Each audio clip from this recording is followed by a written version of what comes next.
You know what's hard sometimes is finding the time to be quiet, to think, and to let that creativity come to you. And one of the things that I want to discuss today is really the importance of finding that quiet time, of finding, giving yourself, I guess, the time to sit back, to think, to explore ideas, right? Because that is what's going to help your creativity to grow.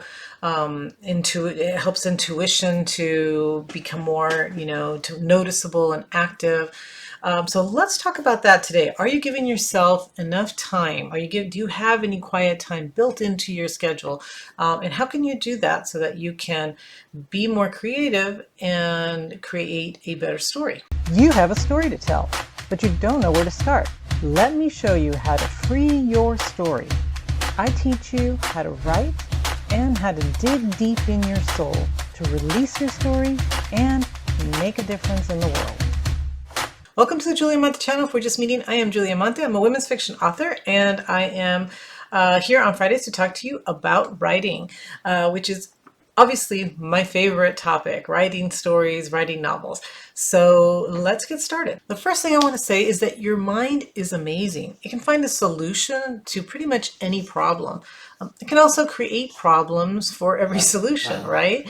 You can both come up with creative ideas when you least expect it, and you can also freeze and not come up with one idea when you most need it. So it's very interesting. I love reading about how the brain works and how the mind works, and what causes it to do certain things, how to give it the right nutrition, all that stuff. I love reading what experts have to say, because obviously I am no expert in that area, but I love hearing about it and applying what I learned to my writing. And one of the things that, of course, you've probably noticed is that your mind is really uncontrollable. We can try to control it a little bit. That's what maybe meditation is all about, is just sitting back and doing that practice of bringing your mind back to your breath or whatever you use when you meditate, if you meditate. And why, we know then, right, how difficult it is to actually not think of other things and not have all these things just constantly interrupt our mindfulness, right, or our peacefulness, or our focus on our breath. It's hard to do that because we're constantly being bombarded by other things that our mind is doing, because it is uncontrollable. But we can use that to create better stories. In order to do that, though, we do need to take that time to find some quiet time to actually allow our brain to do what it does best, right? So if when you're meditating, your brain is constantly talking to you and telling you different things and bringing up conversations and other things, it can also work to help you think of new story ideas, of bringing up things that you hadn't even thought about, of helping you to come up with dialogue for your characters, right? But we need to have that quiet time built in so that we actually have time to think. If we're just constantly moving from one thing to the next, talking to one person on the phone, going and answering emails, working, doing this, right, all the time, we never give our brain a second to think, then it's going to be really hard to be creative. So by stepping away from the noise and the distraction of our life, and giving ourselves, it doesn't have to be a long time, but some time, extended periods are great though, because that's when your brain does get bored and tired and starts thinking of stuff. But even a little bit of time every day to get away from all the normal stuff that you're doing, and let your mind be a little more creative, get into that problem solving mode, do a little self-discovery, right? Discover things that it needs to notice about what's going on in your life.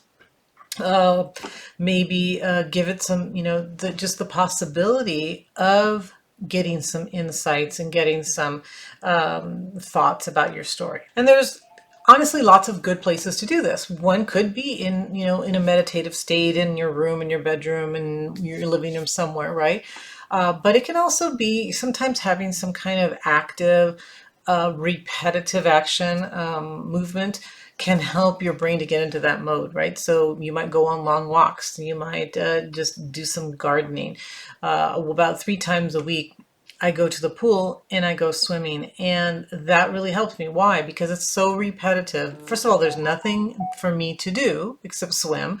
I can't listen to music. I can't put on a podcast like I do when I go for walks.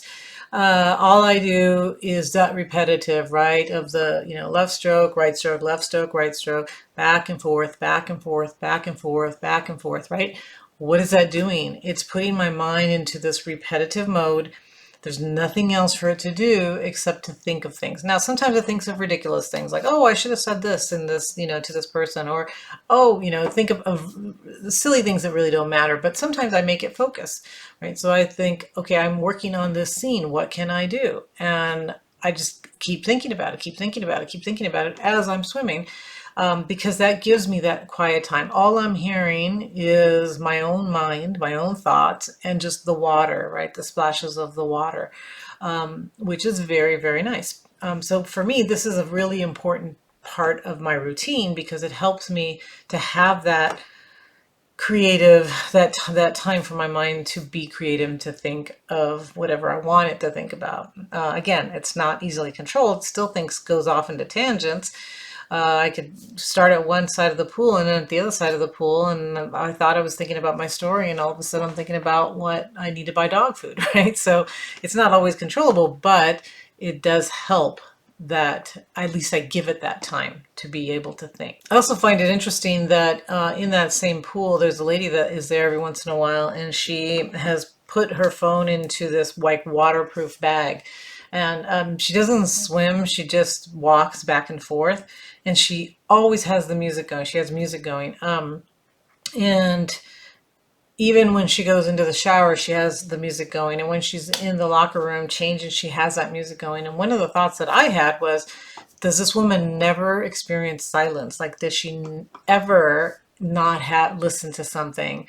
Now, some people actually are creative with music, right? They put on the music in order to write, in order to, so it could be that that's the way. But I do think that we need to just have silence sometimes where we're not listening to anything except our own thoughts. I also think that we need to make it part of our routine, because I don't know if you've noticed, this happens for me.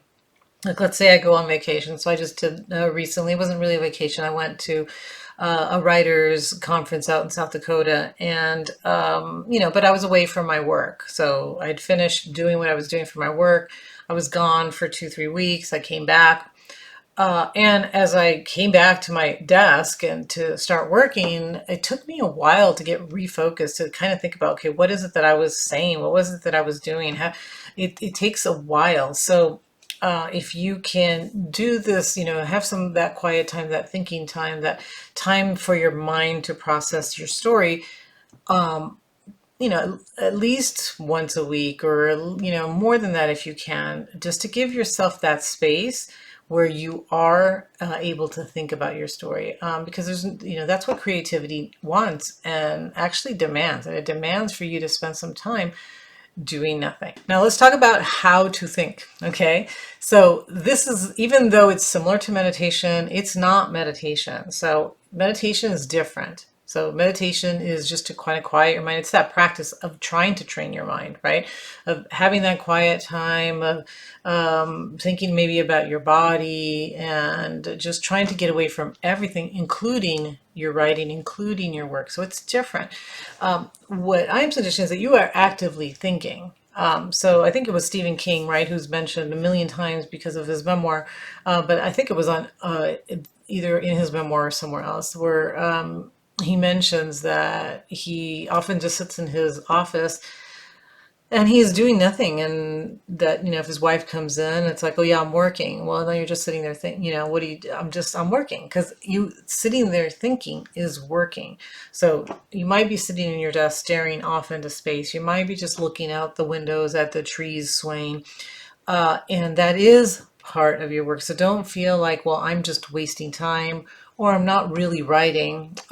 Sometimes we're not ready to write. We really need to think a little bit. We really need to spend time with our characters. So even though, again, you have that quiet time, you're sitting, it's not meditating. You can obviously close your eyes, you can do some of the similar things that you do with meditation, but it's very focused. Some people might call it creative visualization too, where you are creatively thinking of your story, what the characters are doing, where are they moving, what are they thinking, how can I solve this one problem that I have in my story. And you do that by having that quiet time. So you might decide to take maybe 15, 20 minutes out of your writing time in order to do this. We don't always have a problem as far as I'm stuck, right? But it's still good to think about your story even after the story is done, right? So if you are already published and you're thinking, I've already written my story, it's finished. Now it's time to market it. Well, then it's even more important for you to now start thinking about, well, how is this book going to be received? What can I do? You need that quiet time to creatively think of a marketing plan of what you're going to do. What blog posts are you going to write if you write blogs, or what social media posts are you going to have to let people know about your book? How can you be creatively let them know rather than just, hey, here's my book, here's my book, here's my book. What can you do to mention your book, maybe have a little contest, maybe do certain things that authors do, right? But you need to take the time to think about how you're going to do this as well. So it's not just during the writing time, it's anything that's connected to your project. So here are some of my suggestions on maybe how to find some quiet time or where to go, right? What to do. First is the most important, I think, is to think of a place where you're not going to be disturbed. So obviously you can think about your story anywhere. When my kids were young, I would go to their games or swim meets and all this, and sometimes I would think about my story as they're swimming back and forth, or as my son is, being tackled, and try not to think about him being killed out in the football field. I would think about my story, right? Or I would have a notepad, but it's not undisturbed time. Even though you are sitting there, another parent may talk to you, and you don't want to be completely rude, so you talk back, right? You say a few words, or you lift your head up. How is he doing? Is he still alive out there in the field? Okay, yes, he is. Right, your mind is not completely on your stories, so I want you to find a time where there's nothing else to do. That's why swimming is so great for me, because there is nothing else to do. It's just swimming back and forth. Occasionally I'll think about my stroke as my arm actually going all the way up, right? But and that's good too, because that's a different type. That is meditative, right? Just to actually focus on the body. But if I'm trying to focus on the story, then that's what I'm thinking about. And that's a great place to be because nobody else can disturb me. Occasionally somebody will talk to me on the pool, but not for very long, because it's like, yeah, I answer their question and then I get back in. That's what they're there for too, is to swim. So great place. Or if maybe you have a garden, and that's a great place for you to go because no one's really going to disturb you. You're going to be out there with the plants, and that's it. You're not going to be distracted.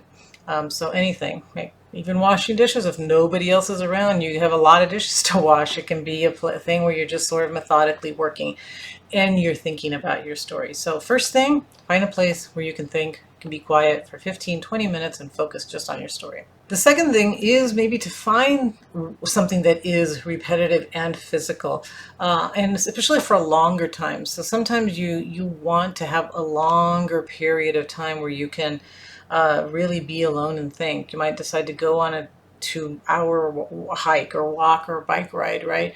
Again, you're using your body. Sometimes it helps us to have some motion. So you're not just sitting at your desk and thinking and going, okay, and then your mind wanders a little bit more, right? So maybe something that is physical and repetitive will be helpful more than just sitting in a certain place. Going for a little, a half-day retreat where you have to hike up to somewhere and then turn around and go back, right? Driving is not really that great, honestly, because you do have to pay attention. Your mind really is, it should be, somewhat engaged in what's going on the road. So you're not really 100% able to really focus on your work. So just something that is methodical and physical, but it's not dangerous for you, obviously. If it's something you absolutely have to pay attention to, then that's not a good thing. Number 3 is find a quiet place away from your house. Sometimes it doesn't help to be at home because we tend to think of all the other things we have to do at home, or we hear noises and we wonder what's going on with the dogs, or so, things like that.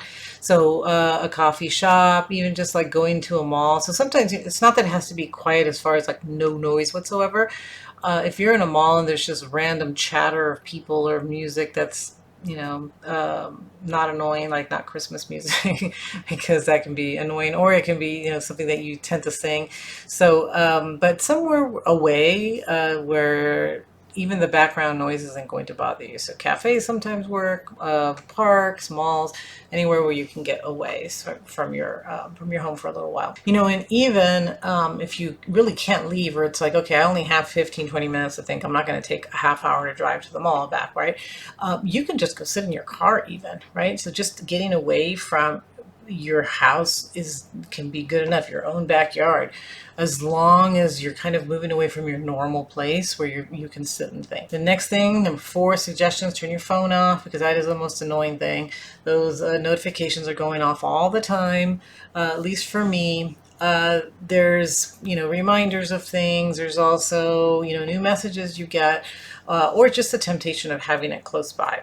So turn it off, put it away for a little while so that you can work. You should have it off when you're working, when you're writing as well. So not only when you're thinking about writing, but when you're writing, you should have your phone off and away from you. Number 5 is to focus on your work. Okay, so this thinking time should be for your work, should be just for thinking about writing. So again, your mind is uncontrollable. It doesn't mean it's not going to jump around and think about, your kids and them fighting last night or whatever, right? It's still going to do that, because that's the way our mind is. But just kind of, as in meditation, bring it back to your work. Think about the problem with your story. Think about, am I adding enough details to the scene? Am I, describing it properly? Should I have done this differently? What if I do this instead? Right. So these are the great times to think about how your story is coming together. If your outline is working the way you want it to work, should you change something else? Should you add, something earlier in the story to kind of give us a hint of what's going to happen later? Things like that, right? Those are the things we think about, we should think about. And so focus on that story. It's thinking time for that, not for anything else. And number 6 is, you can't think of nothing at all as long as it's sort of writing related, right? So sometimes, let's say you're finished with a story. Finished with your story, you're now ready to market. You can think about the marketing aspect, what social media posts can I write, and things like that. But you can also take that time to think. Just let ideas come to your mind. So sometimes if we're in between 2 stories, we're not really ready to write our next story. You still shouldn't not have that 15, 20-minute time. You should do that every day, because that's when you're going to have other ideas. So the ideas may not be for your current story, especially if you're done with it, but it can be for the next story. Like, what is it, what else can I write about? What's been on my mind lately? And just let that flow. So sometimes we are going to have time when we're just really not thinking of anything. And that's when sometimes ideas come and intuition comes in, and the muse speaks to you and says, hey, what about this? You've been thinking about this. How about, you write about that? Remember that person you met? Wasn't that interesting what she said, right? That's those the times that you do need that. And so give yourself permission, I guess, to think of nothing at all too, because that's when ideas come. Okay, let's talk about finding time to do this, because you may be thinking, well, yeah, this is great, but I'm already having a hard enough time finding time to write.